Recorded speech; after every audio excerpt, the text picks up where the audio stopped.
Hello जय Hind cadets. एक सबसे बड़ा सवाल बच्चों का ये है, सर हमने यूपी सैनिक का पेपर दे दिया है, अब हम इंटरव्यू की तैयारी करें या नहीं करें और क्या कट ऑफ हो सकती है। तो इन डाउट्स को क्लियर करते हैं इस वीडियो में। इसमें कुछ एनालिसिस किया गया है।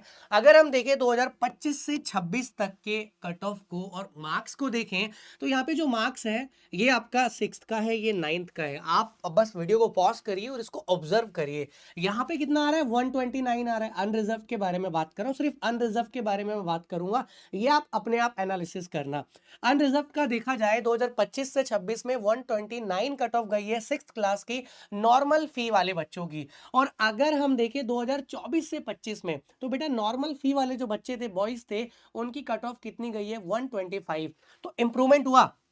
बोलो हाँ हुआ या नहीं हुआ। अरे बिल्कुल हो गया, 125 से पहुंच गया 129। तो हमने क्या एनालिसिस लगाया कि कंपटीशन बढ़ रहा है और कंपटीशन बढ़ने के साथ साथ बच्चा मेहनत भी बहुत कर रहा है। तो अब हमारी 2026 से 27 में, यानी जो इस सेशन में हम लोगों ने पेपर दिया है, पेपर ठीक आया था, बहुत सही आया था। तो क्या हमारी कट ऑफ पहले वाले से बढ़ेगी या नहीं बढ़ेगी? तो भाई मैं इतनी बात बोलूंगा कि जब यहां से यहां इंप्रूवमेंट हो रही है ना, तो इस बार भी जरूर 5 से 7 नंबर आपको ऊपर देखने को मिलेंगे। तो मिनिमम मान के चले या सोच के चले, तो भाई मैंने ये अंदाजा लगाया कि 2026 से 27 का अगर हम देखें, तो अगर हम सिक्स्थ के बारे में बात कर रहे हैं, 129 थी, तो अब 130 से लेके 140 तक कट ऑफ जो है वो आपको देखने को मिल सकती है। इससे ज्यादा भी देखने को मिल सकते हैं, लेकिन इससे कम नहीं मिलेगी, क्योंकि पेपर बहुत सही बनाया था पिछले के हिसाब से। अगर आप कंपेयर करो या कंपैरिजन करो, राइट। अब देखो एक और बात, यहाँ पे अगर हम नाइन्थ के बारे में बात करते हैं, तो नाइन्थ में अगर हम अनरिजर्व कैटेगरी देखते हैं, तो यहाँ पे 2025 से 26 तक जो आपकी कट ऑफ गई है वो 123 गई है। ठीक ठाक थी, कोई दिक्कत नहीं है 200 में से। और अगर हम इसको यहाँ पे कंपेयर करें, तो यहाँ क्या है, 115 है। और पता है भाई नाइन्थ वाले बच्चे तो कंपटीशन, नाइन्थ का कंपटीशन इस बार बहुत ज्यादा ही बड़ा हुआ है। तो अगर हम एक्सपेक्टेड कट ऑफ देखें, और पेपर भी ठीक ठाक आया था, इंग्लिश का पेपर तो बहुत बढ़िया आया था, मतलब लड्डू जिसको हम कह सकते हैं। तो इस बार भी पूरे चांसेस हैं, पिछले पेपर के मुकाबले इस बार के पेपर को कंपेयर करा जाए, तो इस बार का पेपर इंग्लिश का, बाकी सब्जेक्ट का मैं नहीं बोलूंगा, ठीक था।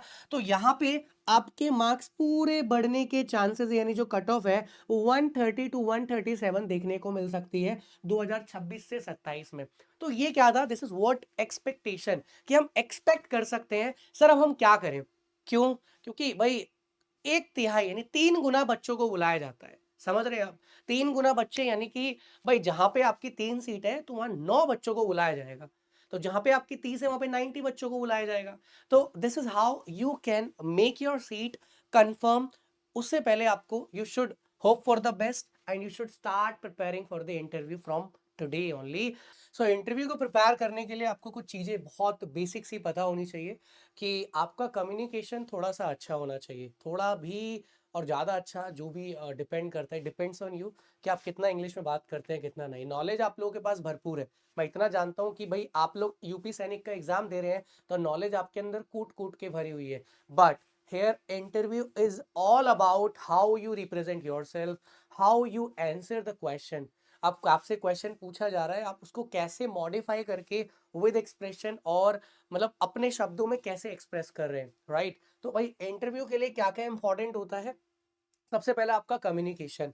आप चाहे आप हिंदी में कम्युनिकेट कर रहे हो, इंग्लिश में कर रहे हो, but I would suggest best रहेगा आप अगर इंग्लिश में कम्युनिकेट करते हैं, that is going to be the best part and that will reflect something good on you, right. सबसे पहला कम्युनिकेशन पे वर्क करिए। वो कैसे करना है? सर हम अपनी कम्युनिकेशन कैसे बेटर कर सकते हैं, ये बच्चों के दिमाग में एक क्वेश्चन होता है। तो बेटा कम्युनिकेशन को बेटर करने के लिए कुछ नहीं करना है, थोड़ा सा रीडिंग करना शुरू कर दो। और जब आप रीड करो तो थोड़ा लाउडली आपको पढ़ना है। दूसरा, आप मिरर के सामने अपने आप से बात करने लग जाओ, जैसे hey hi how are you, I am doing very well, how about you, things are fine, why didn't you come yesterday, I came yesterday, you didn't see me. Means it's all about talking to yourself with expressions, right? So communication you can improve, start reading from today, right? कुछ भी पढ़ो, इससे आपकी जुबान जो है वो बिल्कुल साफ हो जाएगी, जुबान केसरी की तरह, ठीक है। अब देखिए एक्सप्रेशंस, जी हाँ, दिस मैटर्स अ लॉट। भाई जो प्राइवेट स्कूल के बच्चे होते हैं, they have amazing expressions when they speak anything, कुछ भी बोलते हैं। सो the way they express, that is amazing. Expression is all about how you answer the question. You are asking me a question, आप मेरे से question पूछ रहे हैं कि sir why didn't you come yesterday? I'm saying you know, I didn't come yesterday as I was under the weather, I didn't get time and even I was unable to inform. So आपने मुझे देखा होगा, when I am sad, I have been sad and I'm not able to express myself, right? So this is known as expression and it can be happy moment as well. As आप कह रहे हो, you know, yesterday we enjoyed a lot and there were several people and we had fun a lot. So this is known as expression. इसको हम क्या बोलते हैं? Expression कहते हैं. आगे tone, जी हाँ भाई, आपको अपना टोन, पिच वो ऊंचा ही रखना है। ऊंचा इन द सेंस आपको रूड नहीं होना। अब इंटरव्यूअर आपसे क्वेश्चन पूछ रहा है, नाम बताइए अपना, आप क्या नहीं बताएंगे? नहीं, this is very wrong, right?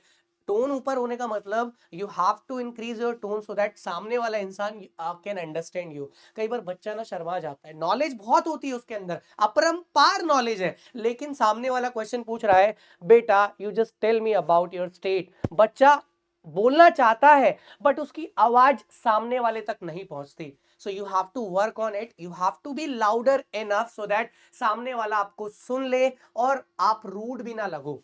बात समझ में आ गई? अब देखना पर्सनालिटी डेवलपमेंट, भाई this is all about how you groom yourself, how you speak, how you walk and how you take permission to come in and सारी जो है आपकी सारी चीजें इसके अंदर आ जाती हैं। आपने कैसे अपने आप को ग्रूम कर रखा है, कैसे कपड़े पहने हैं, कैसे क्या कर रखा है। एंड आगे कॉन्फिडेंस, भाई एट द एंड नॉलेज कितनी भी हो, अंग्रेजी कितनी ही बोलनी क्यों ना आती हो, सो confidence is very much important. Confidence के अंदर सब कुछ आ जाता है, आई कॉन्टेक्ट आ जाता है when you are answering the question. सामने वाला इंटरव्यूअर पूछ रहा है कि भाई why do you want to join UP Sainik school, why not others, तो उसके पीछे भी आपका रीजन बताना है विद मेकिंग आई कॉन्टेक्ट। ऐसे नहीं, sir I want to join UP सैनिक because this is my dream, this is wrong, right? So it's all about making eye contact. Sir, I want to join UP Scenic, you know. It was my dream, or I can say it is my dream, and my father, it is also my parents' dream. So you have to be, मैं तो अब fake answer दे रहा हूँ, you have to be logical while answering. आपको बिल्कुल real answer देना है, ऐसा कुछ फेक आंसर आपको बिल्कुल नहीं देना है। अब आगे, भाई सुकोई एकेडमी आपके लिए क्या मदद कर सकता है? तो सुकोई एकेडमी अपने बच्चों के लिए हमेशा रेडी रहता है। तो मैं आपको एक बात सजेस्ट करूंगा, बेटा ये सब चीजें बहुत बेसिक होती है, interview is not going to be बहुत ज्यादा tough, it's all about knowledge. आप लोगों के अंदर कूट कूट के भरी है। एट द एंड मैं सिर्फ इतना बोलूंगा आप लोगों को, कोई बैच वगैरह आपको लेने की जरूरत नहीं है, राइट? सो आप खुद से तैयारी करिए, या फिर भाई हम लोग हैं आप लोगों के लिए। एक बार रिजल्ट आने दो यूपी सैनिक का, इतने आप इन सभी चीजों पे काम करो। काम करते करते करते आप अपने आप को इतना प्रिपेयर कर लो कि जब हम आपको यहाँ पे बुलाएं कि भाई आपको इंटरव्यू के लिए आना है, and we don't charge anything, not even a single amount from the students, किसी से हम कुछ चार्ज नहीं करते हैं। So we can help them to make them prepare their interviews and they can give their best. क्योंकि बच्चा जो है लास्ट पड़ाव उसका इंटरव्यू होता है। तो भाई जब यहाँ तक हम साथ ले आए, खींच खींच कर, तो यहाँ पे हम बच्चे का साथ कभी भी नहीं छोड़ते हैं। एक चीज मैं आप लोगों को ये बोलूंगा कि भाई यहाँ पे कुछ क्वेश्चंस मैंने आप लोगों के लिए प्रिपेयर करे हैं, you can practise all these questions. ये पीडीएफ आपको डिस्क्रिप्शन में लिंक के थ्रू मिल जाएगी। So personal introduction you can prepare, name, meaning of name, father's occupation, father's work place, qualities. So these are the things which you need to prepare, है ना? क्योंकि भाई यही क्वेश्चंस आपसे पूछे जा सकते हैं। सबसे पहला तो इंटरव्यूअर यही क्वेश्चन पूछता है कि भाई tell me about yourself, right? So ये क्वेश्चंस आपको बहुत हेल्प करेंगे, है ना? Why to RIMC, NDA, arm forces, ऐसा कुछ पूछ सकता है। बट इसको आप कर लेना, Y to join UP Sainik. तो these are the question which can help you, है ना? आप पहले से प्रिपेयर रहोगे ज्यादा अच्छा है। और भाई यूपी स्टेट के बारे में भी आपको कुछ पता होना चाहिए, जैसे गवर्नर, कैपिटल। ये पुरानी पीडीएफ पढ़ी थी, अगर इसके अंदर कुछ छोटा मोटा गलत होगा तो उसके लिए माफी चाहता हूँ। तो आप इन क्वेश्चंस को देख लेना और अपने आप को प्रिपेयर करना, और रोज आधा घंटा दो अपने आप को मिरर के सामने, so that you can give your best when you have your interview. I think आपका कट ऑफ से रिलेटेड डाउट क्लियर हो गया है, और आपका इंटरव्यू से रिलेटेड डाउट क्लियर हो गया होगा। सो अभी अभी लेते हैं विदा। थैंक यू सो मच, जय हिंद, टेक केयर। अगर आपको वीडियो बहुत अच्छी लगती है, चैनल को सब्सक्राइब, लाइक, शेयर वो करते ही हो, फिर भी कर लेना, है ना? चलिए, जय हिंद, टेक केयर, बाय बाय।